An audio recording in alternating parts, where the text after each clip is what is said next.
Watu wengi tumekuwa tukichukulia poa sana mafuta ya mnyonyo na kuyapa thamani ambayo ni ndogo ukilinganisha na nini yanafanya. Mafuta ya mnyonyo, hasa mafuta yale ambayo ni natural made na ni meusi na ni mazito, ni mafuta mazuri sana kwa ajili ya kuondoa uvimbe. Wapi? Kwenye kizazi, kwenye mfuko wa mayai, wale wenye ovarian cyst, lakini pia wale watu ambao wana mawe kwenye figo, hizo wanaita kidney stones, watu wenye shida ya mgongo na inflammation kwenye mgongo, lakini pia kuna watu ambao wana constipation sugu, kuna watu ambao wana shida ya bawasiri, kuna watu wana shida ya prostate enlargement.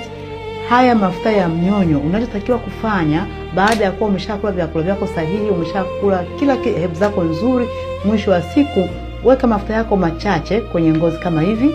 Alafu unachotakiwa kufanya katika eneo husika ambalo lina shida, kama ni miguu imejaa, imevimba, inauma, anza kufanya mafuta yako ya mnyonyo kwa kumassage clockwise. Fanya hivi mara 9, rudisha kama anti-clockwise mara 9, alafu rudisha mara 9 ya mwisho, maana kwa mara 27. Tunachokitaka isiwe chini ya dakika 10 unafanya masaji. Lengo, haya mafuta ni mazito, lakini ni mafuta ambayo yana uwezo mkubwa sana ya kuvunja kila aina ya uvimbe mahali popote, na yana uwezo mkubwa wa kutembea kwa spidi na kuweza kupenetrate au kupenya kuingia ndani ya mwili. Maana yake utaingia ndani ya seli, ukiingia kwenye seli, kwenye viungo, utakwenda kukufanya wewe uondoe huo uvimbe.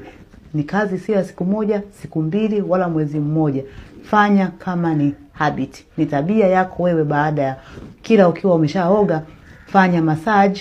Kama ni una uvimbe kwenye titi, ufanya massage. Ukimaliza, weka mafuta yako mengi kwenye kitambaa cha cotton, valia kwenye sidilia yako, au weka bandage uweze kubana, au sehemu yote yenye uvimbe, fanya hivyo. Mwisho wa siku utakuja kukubaliana na mimi kwamba kweli kuishi bila magonjwa inawezekana.